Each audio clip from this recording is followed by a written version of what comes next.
saat berbuka? Kalau kolesterol itu bukan bawaan ya, kalau kolesterol itu, didapat biasanya bukan bawaan.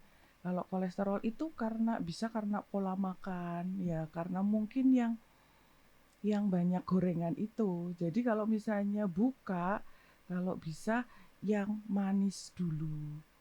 Kalau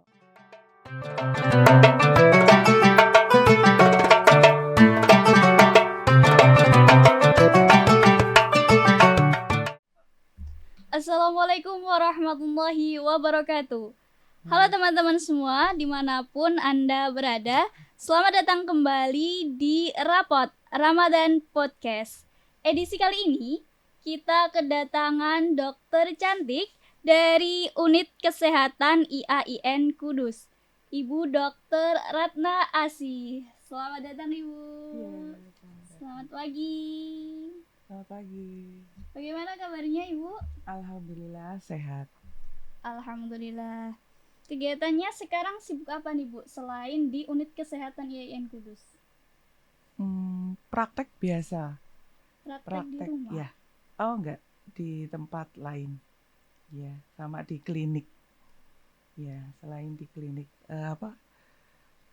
selain di IAIN ada klinik lain juga prakteknya. Ada praktek di klinik lain juga ya Bu, Iya, selain di unit kesehatan IAIN iya. Kudus.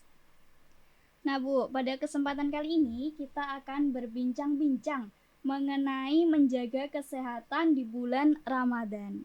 Sebentar lagi ini kan memasuki bulan Ramadan Bu. Iya. Tentunya kita perlu mempersiapkan diri untuk menggapai bulan yang suci ini. Nah, untuk mempersiapkan diri dan jasmani dan rohani tentunya kita harus memperbanyak olahraga. Nah, ada beberapa tips atau trik gak sih Bu buat menjaga kesehatan jasmani menjelang Ramadan ini? Kalau untuk Ramadan sebenarnya sama saja ya untuk menjaganya. Ramadan, puasa atau enggak puasa itu sama saja. Maksudnya tetap aktivitas seperti biasa, olahraga. Cuma mungkin kalau olahraganya yang ringan saja, jangan terlalu berat kayak gitu. Terus makanannya juga harus yang sehat, makanan yang bergizi gitu. Eh, minumannya, cairannya harus cukup biar nggak dehidrasi. Makanannya juga harus yang sehat kayak gitu. 4 sehat 5 sempurna kayak gitu. Untuk tetap sehat dan bugar ini, untuk makanan sendiri nih Bu, biasanya saat sahur itu apa makanan yang direkomendasikan untuk saat sahur? Kalau untuk sahur sebaiknya jangan banyak yang berminyak kayak gorengan atau yang berlemak kayak gitu ya, atau terlalu banyak yang karbohidrat kayak gitu. Jadi untuk nanti aktivitas paginya jadi lebih enak, lebih fresh seperti itu.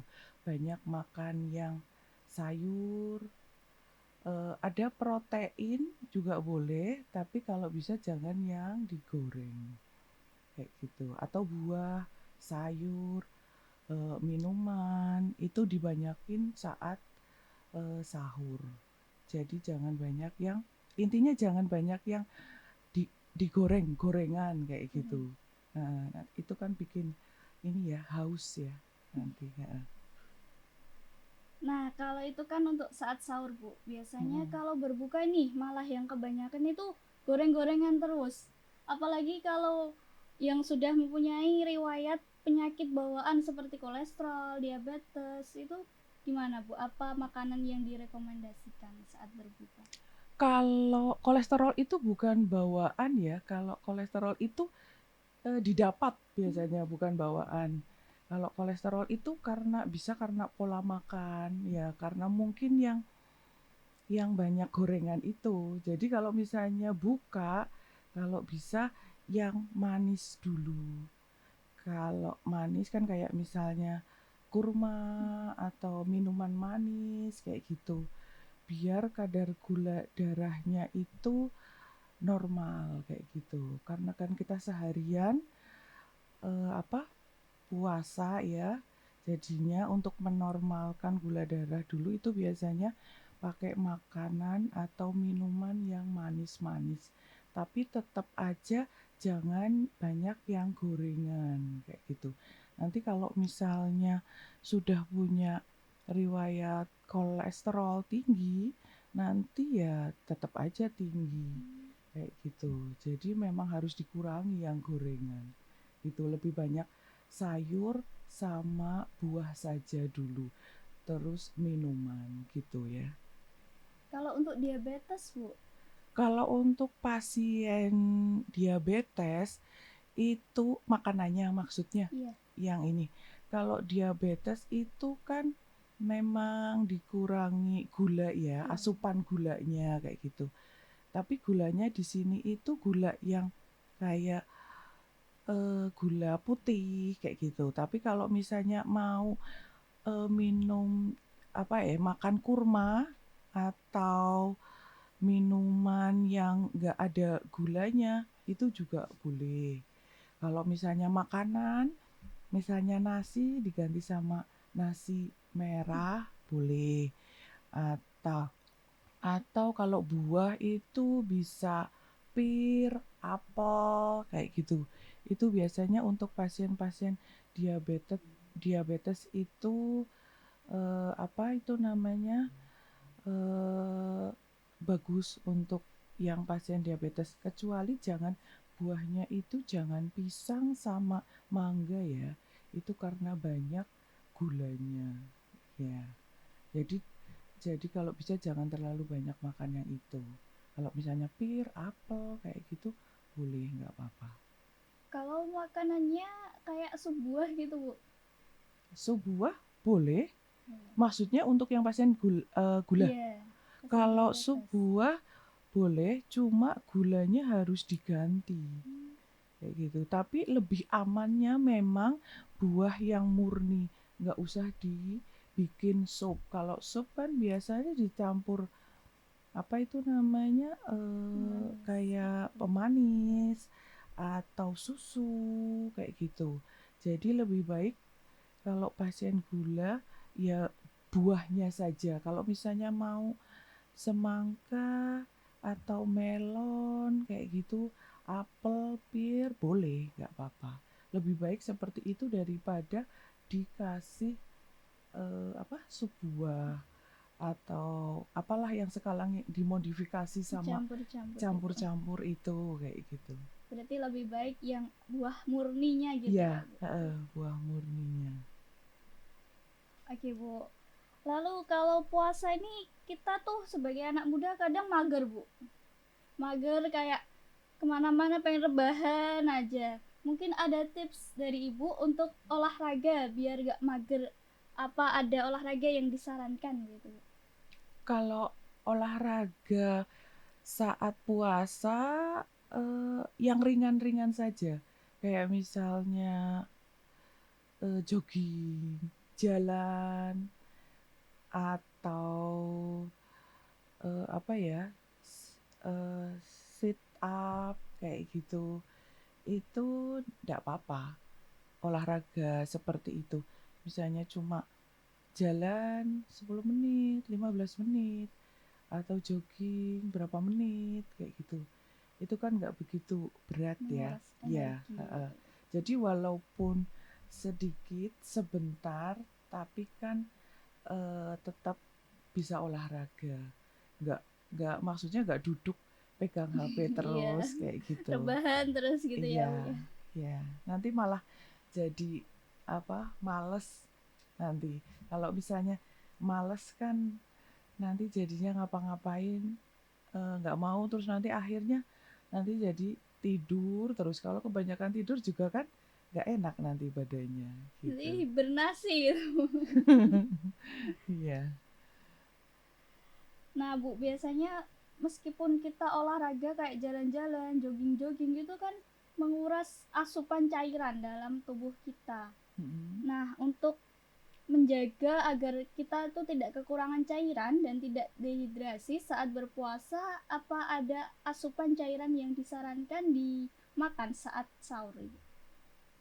Kalau asupan cairan tetap aja harus sekitar 2 sampai 3 liter ya sehari. Itu untuk yang normalnya.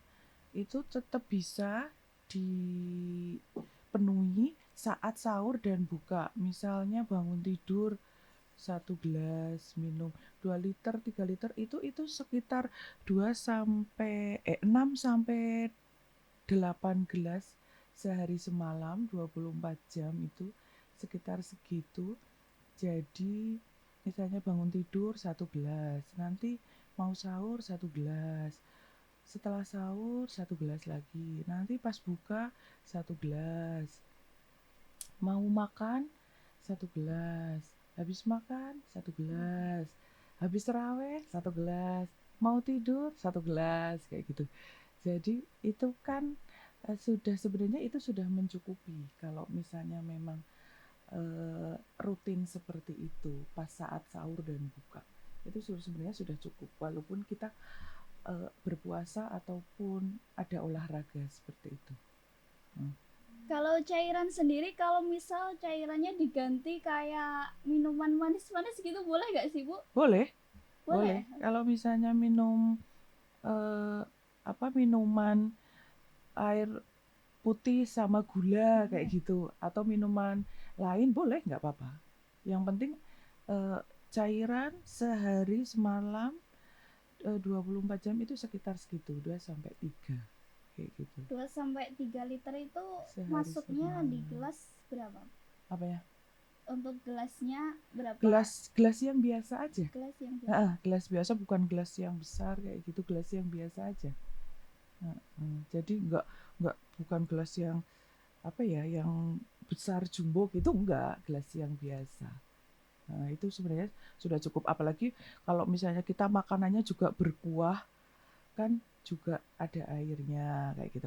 Terus kalau misalnya buah-buahan juga kan banyak yang mengandung air ya, kayak semangka, melon itu juga bagus kayak gitu. Sama aja. Bisa untuk menambah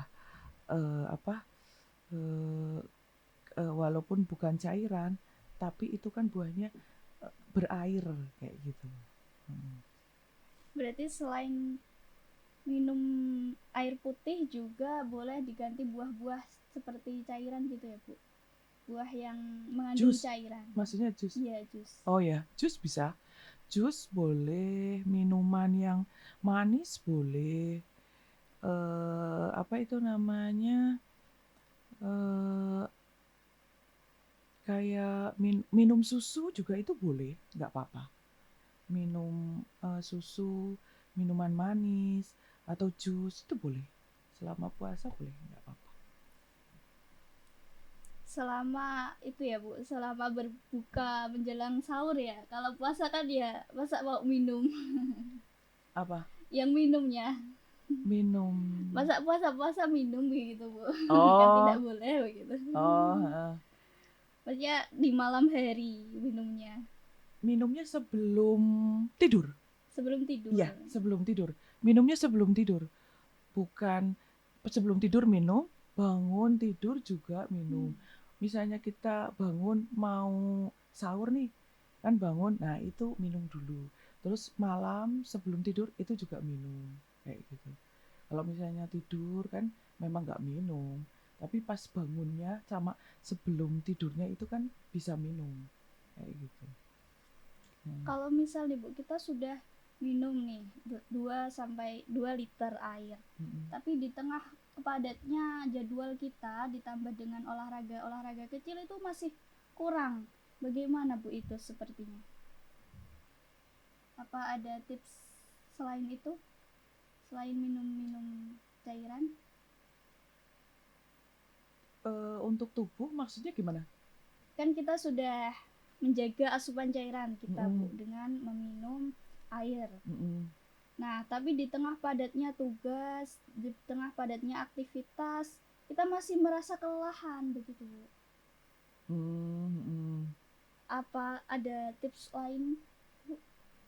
kelelahan itu bisa bukan cuma karena makan dan minuman ya, mungkin karena aktivitasnya terlalu banyak mungkin itu, tapi tidak diimbangi dengan mungkin misalnya kita, eee, duduk di tempat kerja misalnya, atau kita duduk selama 8 jam, tidak ada stretching, tidak ada pergerakan sama sekali, itu juga bikin lelah.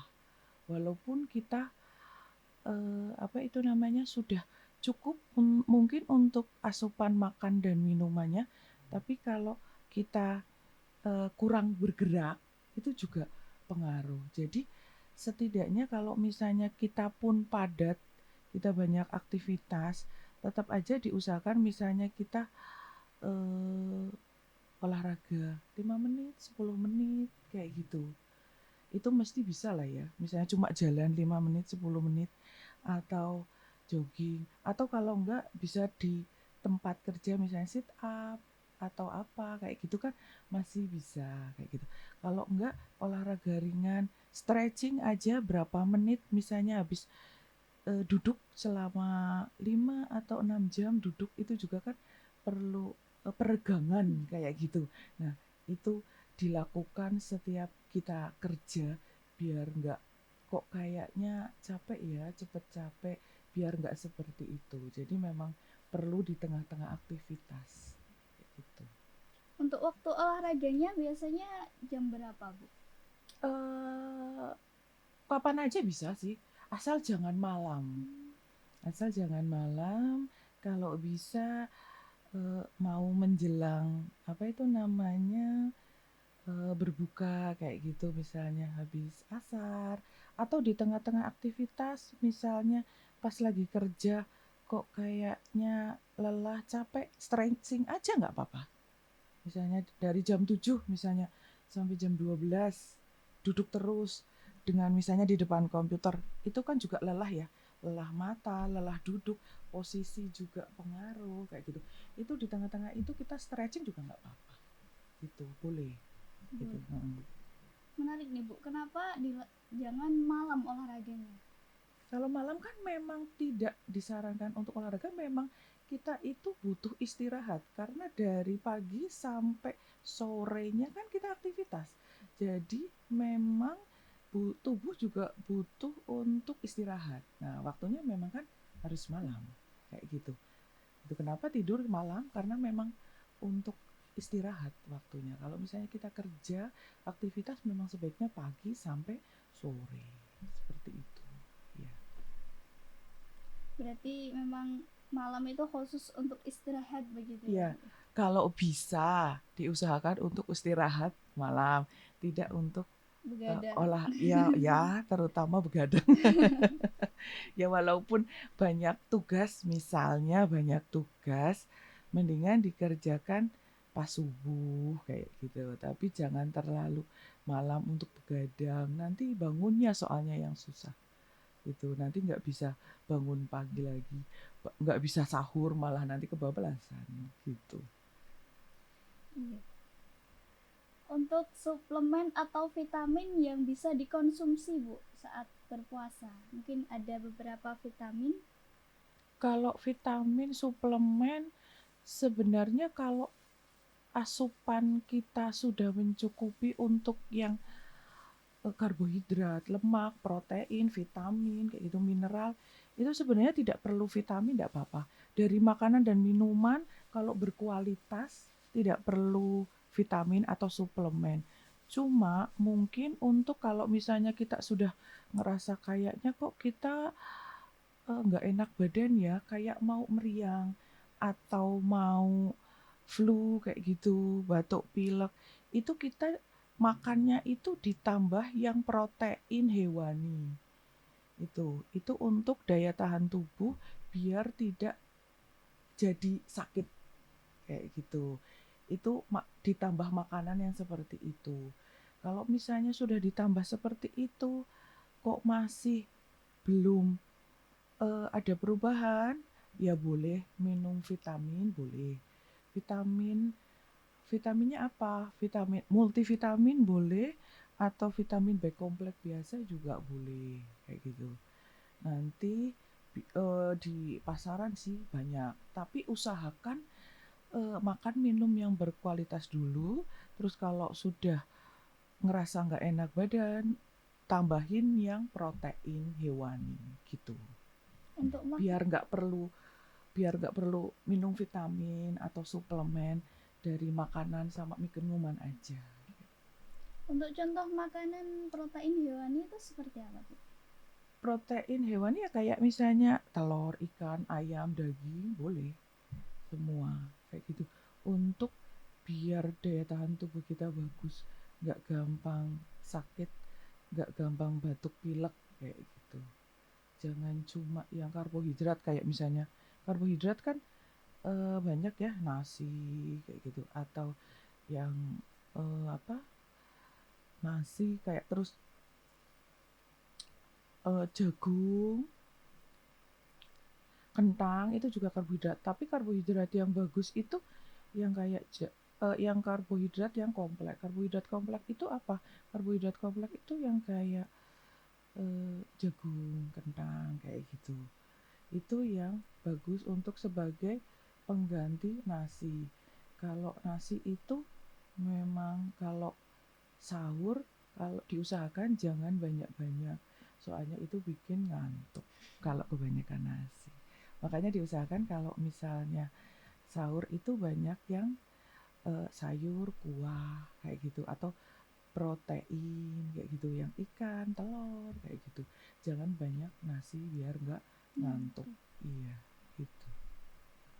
Ngomong-ngomong soal ngantuk nih, Bu, biasanya itu kalau habis sahur biasanya tuh bawaannya emang ngantuk banget, Bu.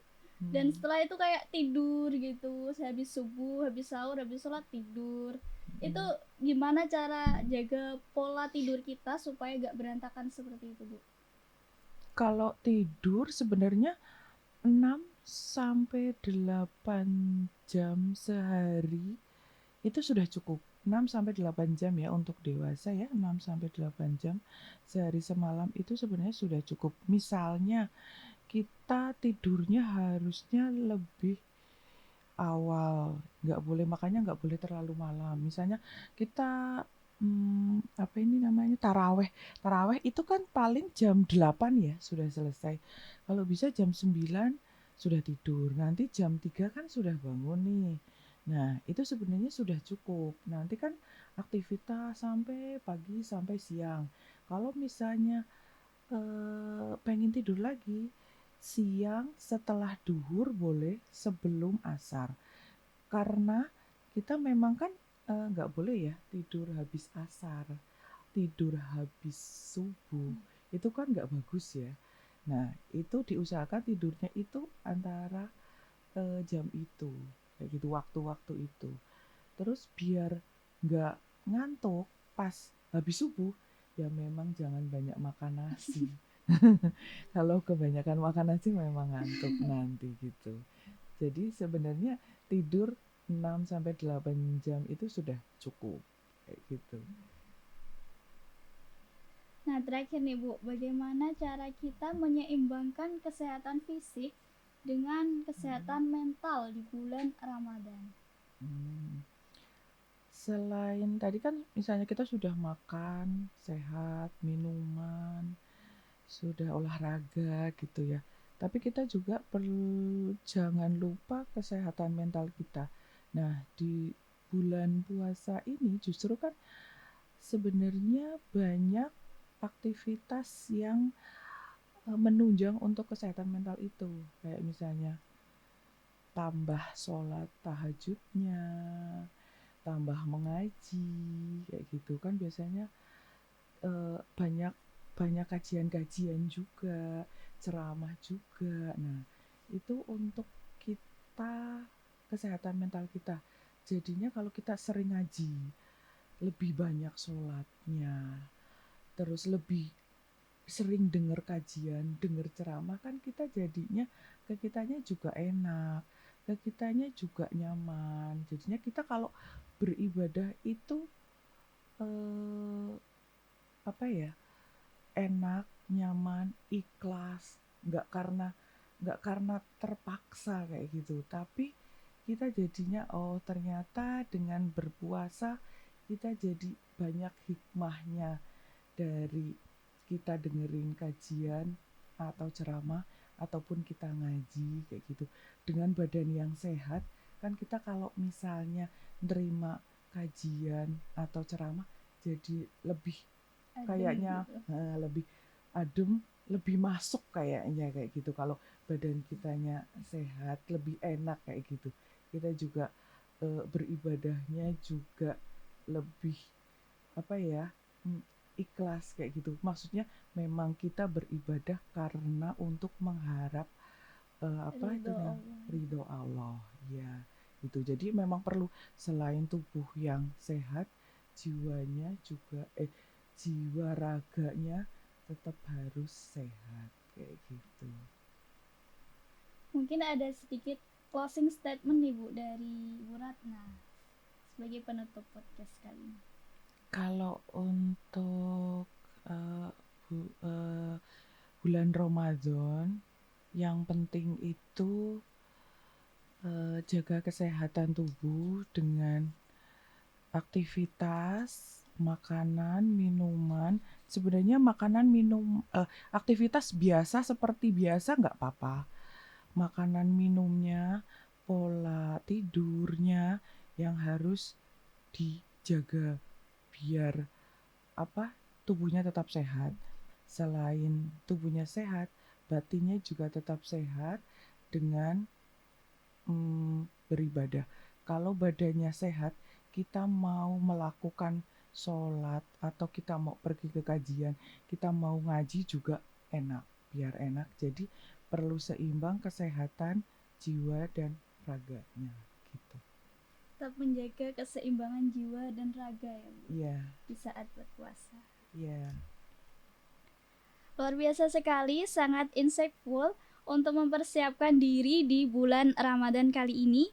Terima kasih juga untuk Bu Ratna yang sudah menyempatkan waktunya untuk hadir Sama-sama. di acara rapot edisi kali ini. Ya, Terima kasih ya, Bu. semoga bermanfaat.